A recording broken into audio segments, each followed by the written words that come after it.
بسم اللہ الرحمن الرحیم اللہم صلی علی سیدنا و مولانا محمد معدن الجود والکرم وعلی آلہ و اصحابہ وبارک وسلم اللہم صلی علی محمد کما تحب و ترضی لہ۔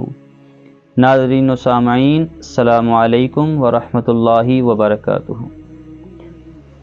حضرت ابو ہریرہ رضی اللہ تعالیٰ عنہ، ناظرین، یہ وہ صحابی ہیں کہ جن کا شمار اصحاب صفہ میں ہوتا ہے، اور اصحاب صفہ وہ لوگ تھے جو بہت ہی غریب تھے، جن کا اپنا کوئی گھر بار نہیں تھا، اور یہ لوگ علم دین سیکھنے کے لیے آپ صلی اللہ تعالیٰ علیہ وسلم کے مبارک گھر کے پاس ایک جگہ تھی، وہاں پر یہ گزر بسر کر رہے تھے اپنا۔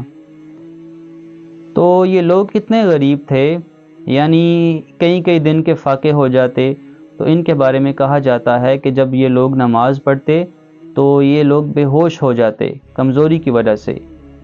تو حضرت ابو ہریرہ رضی اللہ تعالیٰ عنہ اپنے بارے میں بیان فرماتے ہیں کہ مجھے ایک دفعہ بھوک کا غلبہ ہوا، کئی دن کے فاقے نے مطلب اتنی کمزوری کر دی کہ جو میرا پیٹ تھا وہ میری کمر کے ساتھ لگ گیا۔ تو انہوں نے مطلب جو ایک گزرگاہ تھی تو وہ مطلب اس راستے پر بیٹھ گئے کہ کوئی بندہ آئے گا تو شاید میری حالت دیکھ کے مجھے کوئی کھانا کھلا دے۔ خودداری تھی، کسی کے آگے ہاتھ نہیں پھیلایا، کسی سے مانگا نہیں۔ یہاں پر لوگ اپنے فریج بھرے ہوتے ہیں، پورے سال کی گندم ہوتی ہے اندر، لیکن پھر بھی ایک مانگنے کی عادت ہے، ایک سوال کرنے کی عادت ہے۔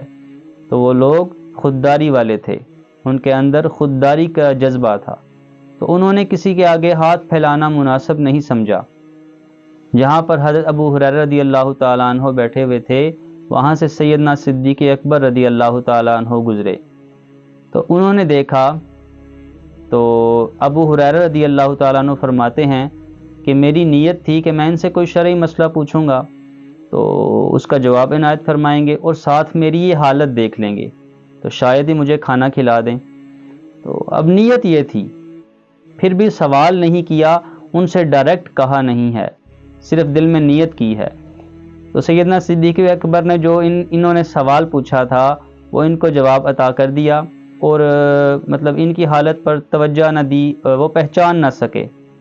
سیدنا صدیق اکبر چلے گئے۔ اس کے بعد میرے اور آپ کے آقا و مولا حضرت محمد مصطفیٰ صلی اللہ تعالیٰ علیہ وسلم کا اس رستے سے گزر ہوا۔ آپ صلی اللہ تعالیٰ علیہ وسلم نے حضرت ابو ہریرہ رضی اللہ تعالیٰ عنہ کو دیکھا اور مسکرائے۔ جب آپ کے قریب آئے تو فرمایا کہ ابو ہریرہ میرے ساتھ میرے گھر آؤ۔ آپ صلی اللہ تعالیٰ علیہ وسلم کے ساتھ آپ کے مبارک، آپ کے پیارے صحابی سیدنا ابو ہریرہ رضی اللہ تعالیٰ عنہ آپ کے گھر تشریف لے گئے۔ جب گھر میں پہنچے تو آپ صلی اللہ تعالیٰ علیہ وسلم نے گھر والوں سے فرمایا کہ گھر میں کچھ کھانے کے لیے ہے؟ تو گھر والوں نے جواب دیا کہ ایک صحابی آئے تھے، وہ دودھ کا ایک پیالہ دے گئے ہیں، تو گھر میں صرف ایک دودھ کا پیالہ ہے۔ اب گھر کس کا ہے؟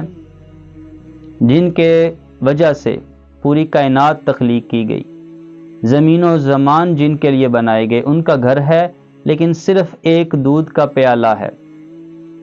آج ہمارے پاس بہت سی آسائشیں ہیں، ضروریات زندگی کی ایک لائن لگی ہوئی ہے، ہمارے فریج بھرے ہوئے ہیں، پورے سال کی گندم ہم نے سٹاک کی ہوئی ہے، لیکن زبان پہ وہی شکوہ، وہی شکایت ہے۔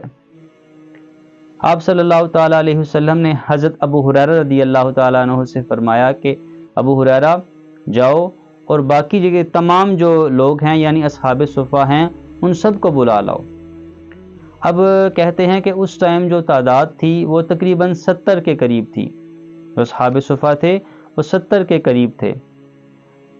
ابو ہریرہ فرماتے ہیں کہ میں اب یہ سوچ رہا ہوں کہ پیالہ ایک ہے، بھوک مجھے لگی ہوئی ہے، تو لیکن حکم ہے کہ سب کو بلا لاؤ، لیکن حکم ہے، آپ نے دوسری بات نہیں کی اور نہ ہی دل میں کوئی ایسا سوچا، آپ فوراً سے گئے اور تمام اصحاب صفہ کو ساتھ لے آئے۔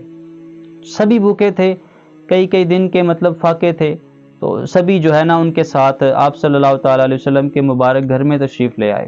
جب سب صحابہ تشریف لے آئے تو آپ صلی اللہ تعالیٰ علیہ وسلم نے وہ دودھ کا پیالہ ابو ہریرہ رضی اللہ تعالیٰ عنہ کو دیا اور فرمایا کہ ابو ہریرہ یہ تمام لوگوں کو یہ پلاؤ۔ تو اب جس کو سخت بھوک لگی ہو اور بہت سے دنوں کے فاقے ہوں، اس کو کہا جائے کہ یہ چیز تم کسی اور کو دو تو کیا اس کا عالم ہوگا، لیکن یہ ایک حکم تھا۔ تو ابو ہریرہ نے وہ پیالہ لیا اور مطلب 1 بائی 1 سب کو پلانا شروع کر دیا۔ 1 نے پیا، 2 نے پیا، 3 نے پیا، 10 نے پیا، 20 نے پیا، یہاں تک کہ 70 صحابہ مطلب انہوں نے سیر ہو کر پیٹ بھر کر وہ دودھ پیا۔ لیکن دودھ مجال ہے جو 19-20 کا بھی اس میں فرق آیا ہو، دودھ ویسا کا ویسا ہی ہے۔ تو جب سب صحابہ مطلب پیٹ بھر کر انہوں نے دودھ پی لیا تو اب آپ صلی اللہ تعالیٰ علیہ وسلم نے ارشاد فرمایا کہ اے ابو ہریرہ اب تم اس میں سے دودھ پیو۔ حضرت ابو ہریرہ رضی اللہ تعالیٰ عنہ جو مطلب کمزوری کی وجہ سے کہتے ہیں کہ میرا پیٹ جو ہے وہ کمر کے ساتھ لگ گیا، اب دودھ پینا شروع کیا، پیٹ بھر کر تسلی سے انہوں نے دودھ پیا۔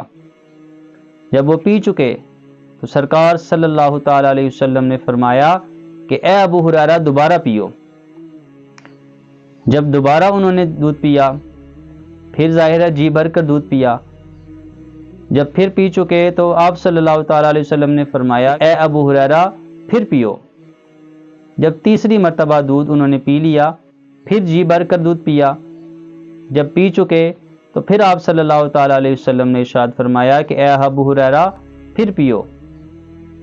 تو اب ابو ہریرہ نے کہا کہ سرکار میری بس ہو گئی ہے، میری جتنی گنجائش تھی میں وہ مطلب پی چکا ہوں، میرے اندر جتنی گنجائش تھی میں اب سیر ہو چکا ہوں۔ تو اب آپ صلی اللہ تعالیٰ علیہ وسلم نے وہ پیالہ لیا اور بسم اللہ شریف پڑھ کر وہ تمام دودھ آپ صلی اللہ تعالیٰ علیہ وسلم نے نوش فرما لیا۔ تو ناظرین، آج اس واقعے سے ہمیں یہ سبق ملتا ہے کہ ہم جس حالت میں بھی ہیں اپنی زندگی کو صبر اور شکر کے ساتھ گزاریں۔ ابھی پچھلے دنوں ایک صاحب کا فون آیا تو وہ اللہ سے بڑے شکوے شکایتیں کر رہے تھے کہ اللہ نے ساری مصیبتیں، ساری تکالیف، ساری آفتیں میرے لیے رکھی ہوئی تھی، میرے کے ساتھ والے کوئی کدھر پہنچ گیا، کوئی کدھر پہنچ گیا۔ اللہ کے بندے، اللہ نے تمہارے ہاتھ سلامت رکھے ہیں، تمہارے پاؤں سلامت رکھے ہیں، تمہاری آنکھیں سلامت رکھی ہیں، تم ان لوگوں کو دیکھو جو تم سے کم تر ہیں، پھر تمہارے اندر شکر گزاری کا جذبہ پیدا ہوگا۔ اگر تم اپنے سے اوپر دیکھو گے نا تو پھر تم شکوہ کرو گے، شکایت کرو گے۔ ہمیں ایسے لوگوں کی زندگی کو فالو کرنا چاہیے جنہوں نے مطلب اپنی زندگی میں کوئی ایسا مطلب، اب وہ لوگ کہہ سکتے تھے کہ ہم آپ صلی اللہ تعالیٰ علیہ وسلم کے ساتھ ہیں، ان کی زندگی میں آپ صلی اللہ تعالیٰ علیہ وسلم کے عمل پیرا ہیں، ان کے نقش قدم پر چل رہے ہیں، ہماری یہ حالت کیوں ہے؟ نہیں، صبر کے ساتھ اور شکر کے ساتھ انہوں نے اپنی زندگی گزاری تو اللہ تعالیٰ نے ان کے نام ہمیشہ کے لیے زندہ کر دیے۔ اللہ تعالیٰ نے سب سے بڑی جو چیز کی ہے کہ اپنے مبارک حبیب کا انہیں ساتھ عطا فرمایا ہے۔ تو ہمیں چاہیے کہ جیسے بھی حالات ہوں، یہ حالات مستقل نہیں ہیں، آپ جس بھی مشکل میں ہیں، جس بھی پریشانی میں ہیں، وہ حالات مستقل نہیں ہیں۔ دعا ہے کہ اللہ تعالیٰ ان مبارک ہستیوں کے صدقے سے ہماری تمام مشکلات، پریشانیوں اور مسائل کو حل فرمائے اور ہمیں صبر اور شکر والا بنائے۔ السلام علیکم ورحمۃ اللہ وبرکاتہ۔